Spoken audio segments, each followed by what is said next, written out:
Welcome back to Lost Odyssey. So yeah, we still need to get to the council hall, hopefully before they all kill themselves. Oh sure, just pick up a ring you find, like This lost and found. This is an RPG, Joe. Like what part of the fun? Money and shit on the ground. Part of the fun is going into going to people's houses and stealing whatever belongings we can find, like in Final Fantasy IX, where Vivi stole Grandma's savings. Yeah, thank you for riding the monorail that's out of order. Wait, what? Exactly. It's out of order, but thank you still. Alright. I know I've seen another game where orbs are used for save points, but I can't. Oh, I'm pretty sure there's plenty. Now that I remember, a couple of Tales of them to do that. Yeah. Like, there's plenty of RPGs that have done this over the years, I mean. We don't have time to waste here. We must get moving, Lieutenant Argonar. It's quite a long way to the council hall. Yeah. So, sure. There's no time to waste. The Jedi Council? In this case, the Uhran Pedro, stop molesting the guards. In this case, the Uhran Council. Yeah, Also, I noticed there was some unfortunately, there's no... sorry. Go on. I noticed there was some background banter going on there. Mm-hmm. Yeah, alas, there's no Samuel L. Jackson or anybody. Alas. Tito, how fleshed out... Sorry, Pedro, how fleshed out are these background banter bits like the ones I was hearing? They're okay, I guess, but they're not on the level of something like what you see in recent Final Fantasy games, if that's what you're asking. It's better than 10, when you're on the Albert base and the music, using the Albert lyrics, makes it sound like the speaker is constantly saying you annoying twat. I noticed, though, that they're not subtitled, which is a Oh, bit it's of a just, shame. again, background stuff. Again, this was before. I'm kind of spoiled by modern stuff. I'm just so used to nowadays subtitling almost. Final Fantasy. If I remember correctly, I think it was Final Fantasy 13 that introduced that idea. Because in Final Fantasy 13, you do get the subtitles for the random people talking while you pass them by. Don't really think so. Well, it was the first Final Fantasy to do that, at least. Okay, no, you do, but I think it's exclusively to your party member. But whatever. All right, here we are. Well done. You may leave. My name's Bob, not Hup, sir. Lieutenant Kaim, we thank you for a job well done. I am Roxian, chairman of the Central Council of Uhran. Well, Lieutenant, it seems people are calling you the Immortal. We've heard there were almost not no my survivors from immortal. Uhran or Kent after the meteor crashed on the Highlands. And yet, you appear to be unharmed, even though you were presumably at the precise point of impact. Tell me, how did you survive? I don't know. I got up. I got better. My lord, please allow me to explain. Fine. Speak. Thank you, my lord. Actually, this man is immortal thanks to my magic energy. He is under a spell of immortality that May I have some, please, Conqueror? No. I wish to know more. This immortality spell, how does it work? I don't know. Is that all he's gonna say? Don't worry, you'll hear more. Look, it looked good on Craigslist, and I just As I'm sure you've noticed, Kaim is the stoic, more type that doesn't exactly speak much. God, he is Shadow. Yes, in fact, all of the immortals have amnesia. In fact, as you're going to see. And what can you tell us, Gongora? Suck my With all due ass. respect, my lord, the spell is a curse. It is said that merely hearing it brings death near. For the safety of everyone, it is better that the spell be kept secret. How convenient. For you. Very well. Since I trust your studied ability, I shall take your word that we should not know the spell. I can't tell if he was Okay, I being believe legit you. or giving. Okay, it's literally. Okay, I believe you. No, Now, please do not turn out to be the bad guy on us. I Oh, come on, those Jove. eyebrows, Jove, Oh, come on, please Jova. judgmental. What exactly makes you think Gongora might be bad? I I mean, mean, he's only got a goatee, eyebrows that would make Neocortex and Wrath of Cortex jealous. My lord. Gongora, you cannot keep this hidden any longer. Till now, construction has been left up to you. yeah, turns out you suck at this whole construction thing, so you're fired. It's just that. So during the previous cutscene, they just mentioned about, just halting temporarily. Yeah, why? Well, are you yeah, talking well, about yeah, that's what they shutting said. down That's or what they taking said. it Oh, down we're just now? repeating, okay. There you go. See? Ask and you shall receive. Again. So now, Lieutenant Argonar. You know of Grandstaff, under construction in the Sea of Baz? As you I've know, heard that it's a Well, matter. to be fair, he didn't say, do you He know? did say He's that, to be fair. amnesiac, so... As you just heard, all communications with the site have been cut off for some time now. Considering the danger from magic energy leaks, we suspect that no one can investigate the possible cause except someone immortal. So yeah, as you can see, Kaim always gets sent on the missions that normal people would get killed doing. Makes sense, Did you huh? say? At the Wall Highlands, another immortal. Her name is Balmor. If Kaim voice actor seems familiar, it's Keith Ferguson, Basha from Final Fantasy 12 or Marluxia from This Kingdom other one Hearts. shall accompany you. I shall It's summon pronounced Marluxia. I prefer quickly that make way. the arrangements. Right away, my lord. My lord, pardon me for saying this, but I'm building Grandstaff for the sake of our nation and its people. Right. We will await Kaim's return and report. Take the L, Gongora, and piss off. Yeah, basically. Hey, by the way, for extra fun factor, Gongor is with Jess Corti, which has done a shit ton of things, but among others, LeFou from the original Beauty and the Beast. makes sense, I guess. Thank you for coming, Lieutenant Argonar. Yeah, whatever. I have word from Chairman Roxon that you are off duty until further official orders from the council. so go have fun, do side quests. There's a fine inn just along this street for you to stay and wait for your orders. We have already arranged for the council to contact you there. Jova is actually on the money, because right now, well, first off, we have to go into the inn because the game wants us to go there so it can tutorialize us on the dreams, right? But after that, we have access to not 1, not 2, not 3, not 4, but 5 dreams in this city alone. Wait, so are dreams the name for side quests? No, Just these particular written pieces. the novel bits. Think of them, Jova, like the equivalent of data log entries. Yeah, there are side quests, but they're not particularly interesting. They're mostly just stuff that you find monsters in and you get items, but there's not anything story-wise in terms. There's no story aspects to the side content. Again, much like Blue Dragon.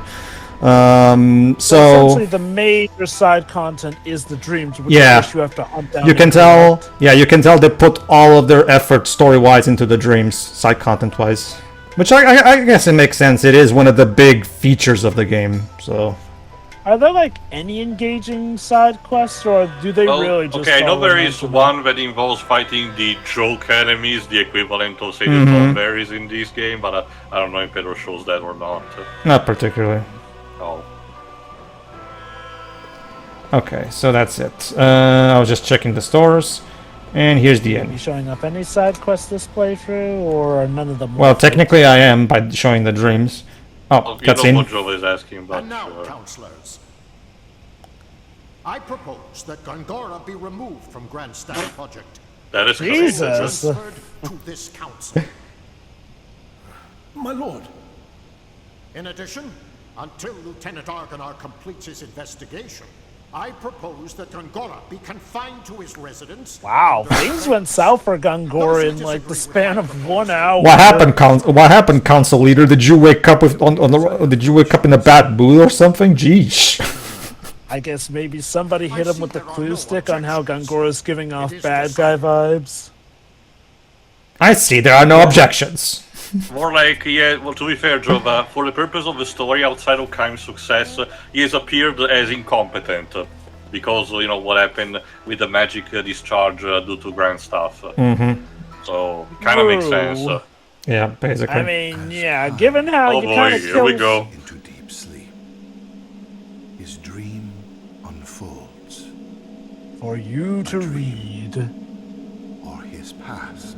So there you go. And here's I an was told example. his name was Occasionally, Swashbuckling. we'll also get visual flashbacks rather than just the novel. So here's one in particular. So I guess we'll have to wait and figure out who this little girl is. Oh, gee, she doesn't look familiar at all now, does she?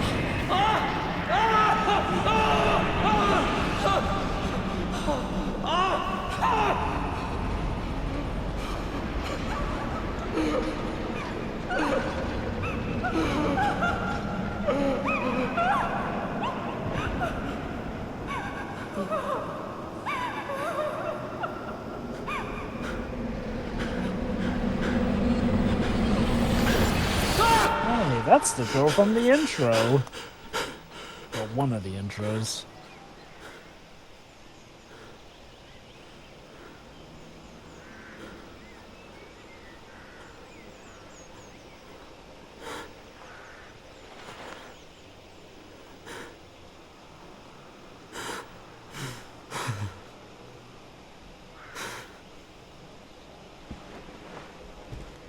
Okay, he needs therapy. A lot of people need therapy in this game. Trust me, Joe. But like after 1,000 years of this, Years of therapy. I don't think there's a therapist that can possibly heal all of this. This guy's carrying Hey, 1,000 you never years of know. baggage. You never know until you try. And you know, getting help is the first step. I guess so. All right, and here it is. So that's the Triforce symbol. And here it is. Kaim recalls a memory that was locked deep within his heart. And that's that's your trigger for that you just unlocked the dream. So you can choose to either dream now. So you can choose to either dream now or later, and we're gonna do it now. A dream has been Press A revealed. to dream. Can you like dream wherever, or can you? Yeah, like, do it you at, like, certain- need to either rest it in an inn or just watch them in the title screen. Again, it's considered more a recollection. Anyway, Anna's departure. The family members have tears in their eyes when they welcome Kaim back to the inn. Oh yeah, I forgot about this. Thank you so much for coming. He understands the situation immediately. The time for departure is drawing near. The name of this dream is Anna's Departure. The writing will also be stylized. Sometimes some lettering will do some Winnie the Pooh stuff or moving. And there will be some visuals in the background that, you know, to stylization. Too soon. But still he knows this day would have to come sometime and not in the distant future. Dwips, I might never see you again. she said to him with a sad smile when he left on this journey, her smiling face almost transparent in its whiteness, so fragile and therefore indescribably beautiful as she lay in bed. And yeah, Nobuo Uematsu's music during these dreams is also wonderful. Okay. Go ahead, too. May I see Anna now? He asks. The innkeeper gives him a tiny nod and says, I don't think she'll know who you are, though. She hasn't opened her eyes since last night, he warns Kaim. You can tell from the slight movement of her chest that she is clinging to a frail thread of life, but it could snap at any moment. Such a shame. I know you made a special point to come here for her. Another tear glides down the wife's cheek.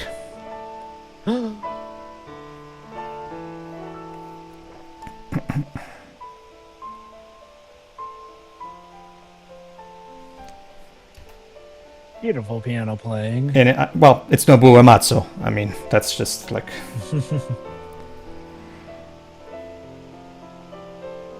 Go ahead, Never too. mind, it's fine. Kaim says. He has been present at innumerable deaths, and his experience has taught him much. Death takes away the power of speech, first of all, then the ability to see. What remains alive to the very end, however, is the power to hear. Even though the person has lost consciousness, it is by no means unusual for the voices of the family to bring forth smiles or tears. Kaim puts his arm around the woman's shoulder and says, I have lots of travel stories to tell her. Been looking forward to this my whole time on the road. Instead of smiling, the woman releases another large tear and nods to Kaim. And Anna was so looking forward to hearing your stories. Her sobs almost drown out her words. The paragraph about that, Jova, is more about being desensitized more than an actual physical thing. Indeed. Innumerable deaths, indeed. Okay. The innkeeper says, I wish I could urge you to rest up from your travels before you see her, but... Kaim interrupts his apologies. Of course, I'll see her right away. There is very little time left. Hanna, the only daughter of the innkeeper and his wife, will probably breathe her last before the sun comes up. Kaim lowers his pack to the floor and quietly opens the door to Hanna's room.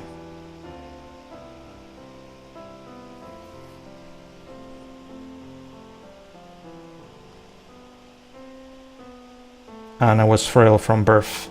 Far from enjoying the opportunity to travel, she rarely left the town or even the neighborhood in which she was born and raised. This child will probably not live to adulthood, the daughter told her parents. To this tiny girl with extraordinarily beautiful, doll-like features, the gods had dealt an all too sad destiny. God's a dick. What's the news? In other news, water is wet. That they allowed her to be born, the only daughter of the keepers of a small inn by the highway, was perhaps one small act of atonement for such iniquity. Hanna was unable to go anywhere, but the guests who stayed at the parents' inn would tell her stories of the countries and towns and landscapes and people that she would never know. Whenever new guests arrived at the inn, Hanna would ask them, Where are you from? Where are you going? Can you tell me a story?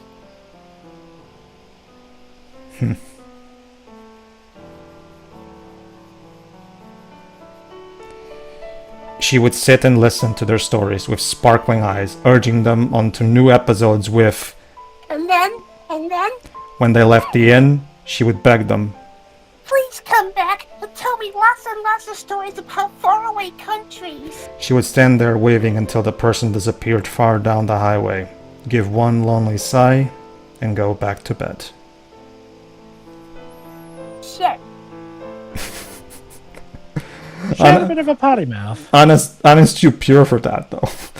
Anna is sound asleep. She's dying, she can get away with it. Back to the present. No one else is in the room, perhaps an indication that she has long since passed the stage when the doctors can do anything for her. Kaim sits down in the chair next to the bed and says with a smile, Hello, Anna. I'm back. She does not respond. Her little chest, still with the swelling, without the swelling of a grown woman, rises and falls almost imperceptibly. Imperceptibly. Can't tell. No, I know what it means. It's just that, like... Go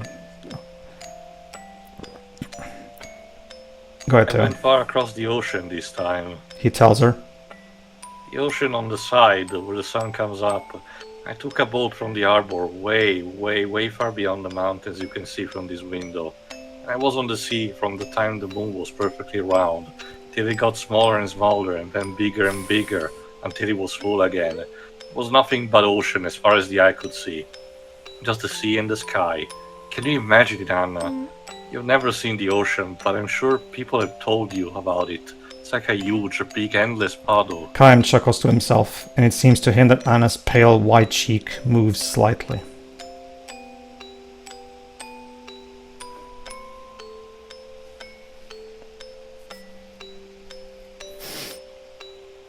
She can hear him. Even if she cannot speak or see, her ears are still alive.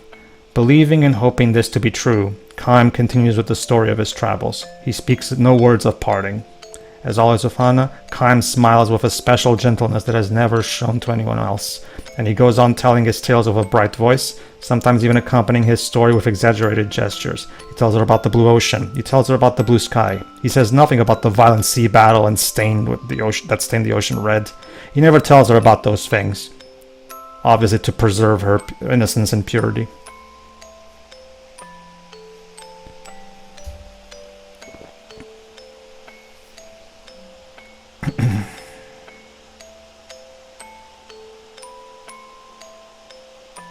Hanna was still a tiny girl when Kaim first visited the inn. When she asked him, Where are you from? and, Will you tell me some stories? with her childish pronunciation and innocent smile, Kaim felt a soft glow in his chest.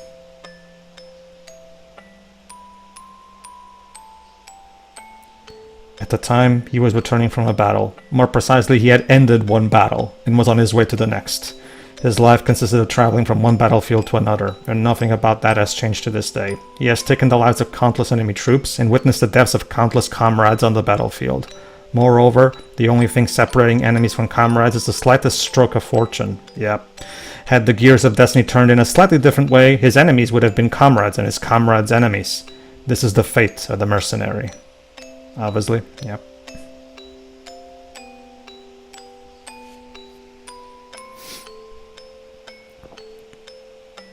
Indeed.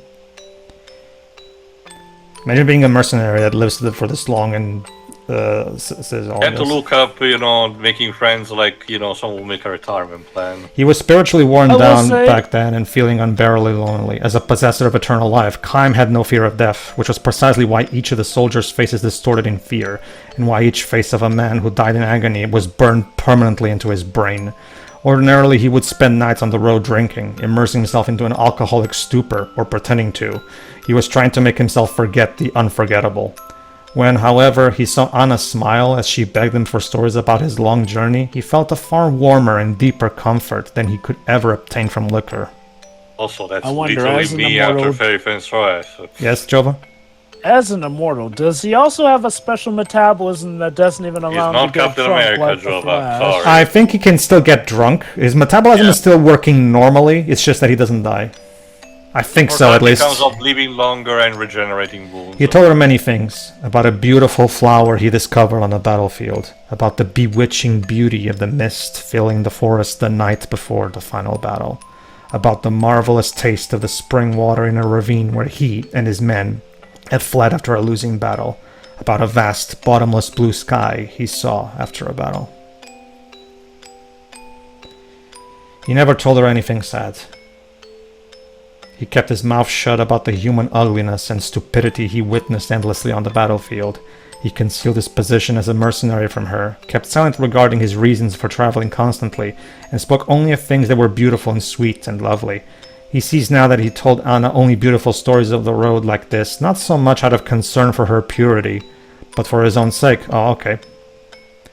It's a double mechanism. Narrator, can it be both? I Like mean, you said, the paragraph of death meant also for him, but also means physically for Anna. staying in the I inn. will say- Sorry, go on. I will say it'll be interesting to see if there are other immortals who handle their condition differently. Since You'll see, there you'll are see, actually. multitude Looking forward to of it. ways. Anyway, staying in the inn where when a Kaim's small pleasure is alive, telling her about the memories, blah blah blah.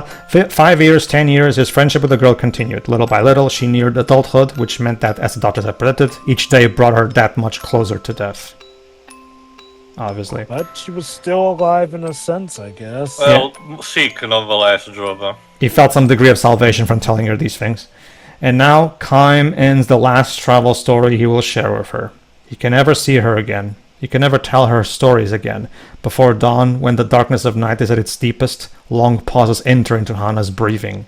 The frail thread of her life is about to snap as Kaim and her parents watch over her. The tiny light that is lodged in Kaim's breast will be extinguished. His lonely travels will begin again tomorrow. His long, long travels without end. And yet, this was one of his only sources of respite, you know, one of his few sources of what even resembles joy. So now he's losing this.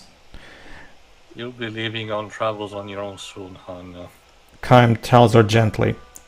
You'll be leaving a world no one knows, or no one knows. A world that has never entered into any of the stories you have heard so far. Finally, you'll be able to leave your bed and walk anywhere you want to go.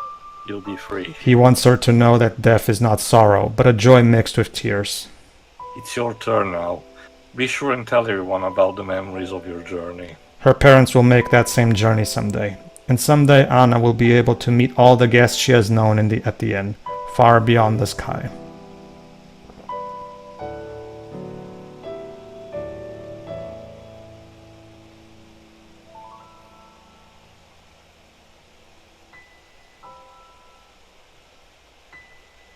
I, however, can never go there. Damn. I can never escape this world. I can never see you again. This is not goodbye. It's just the start of your journey. He speaks his final words to her. We'll meet again. Don't know where, don't know when. His final lie to her. God, this writing.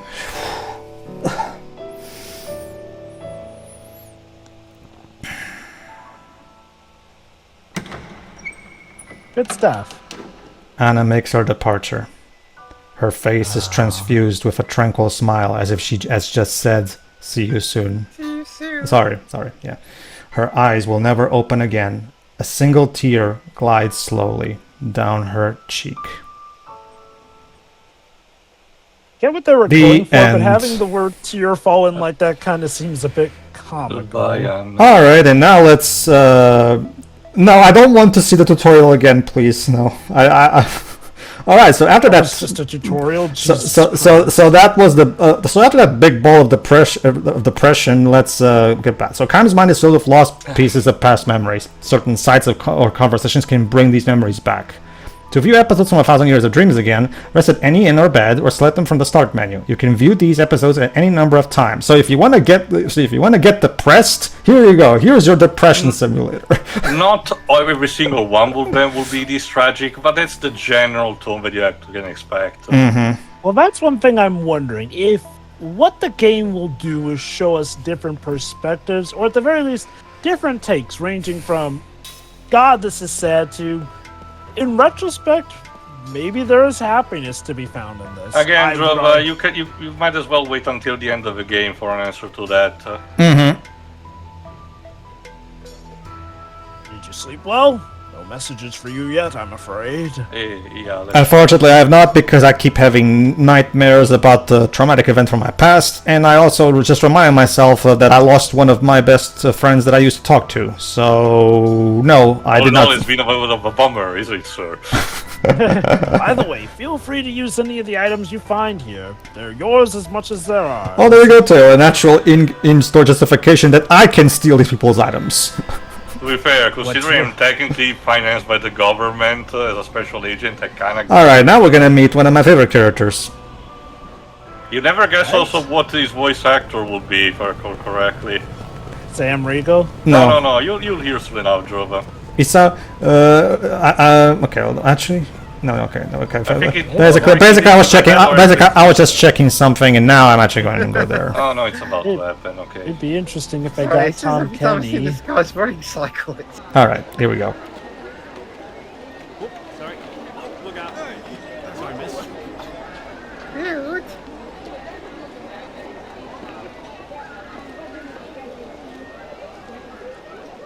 Objects in the mirror are closer than they appear.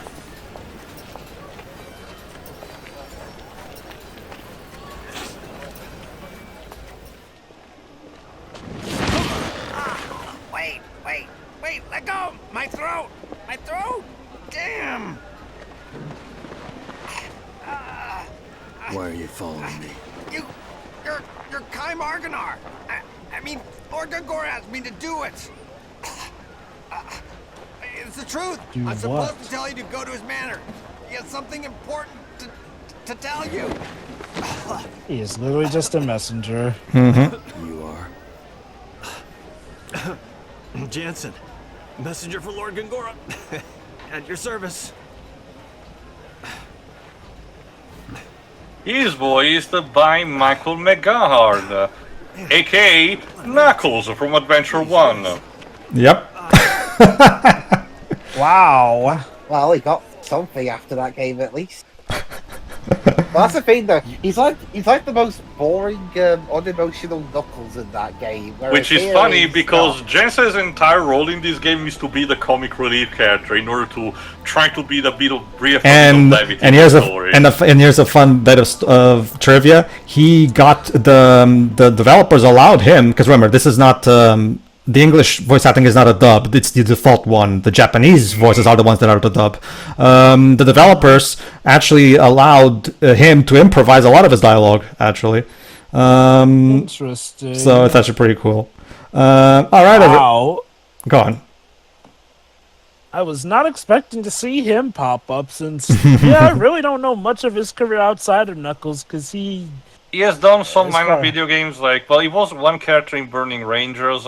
Apparently, was carrying a bunch of Barbie movies and video games. I don't know about that. But other than that, his most notable role is Knuckles in the first adventure game. Yeah, it sounds like Oh, no, Knuckles was indeed. his. And it sounds like Knuckles was his peak, for better or for worse. But yeah, no, don't worry, I can actually properly answer Jova. The dreams vary, Jova. Some of them are more cheerful, some of them are more neutral, some of them are sad. There's a good enough variety. Not all of them are depressing. My personal take on the Hanna one is, on its surface, it seems sad, but there is some happiness to be found from it. That's just my take anyway for now. I don't know if there's going to be like some big message recapping all of these dreams and No. what they culminate in, but that's just my take for the time being. Alright, tune in for the next part, everybody, where we're going to search for more dreams. So, Yeah. see you then.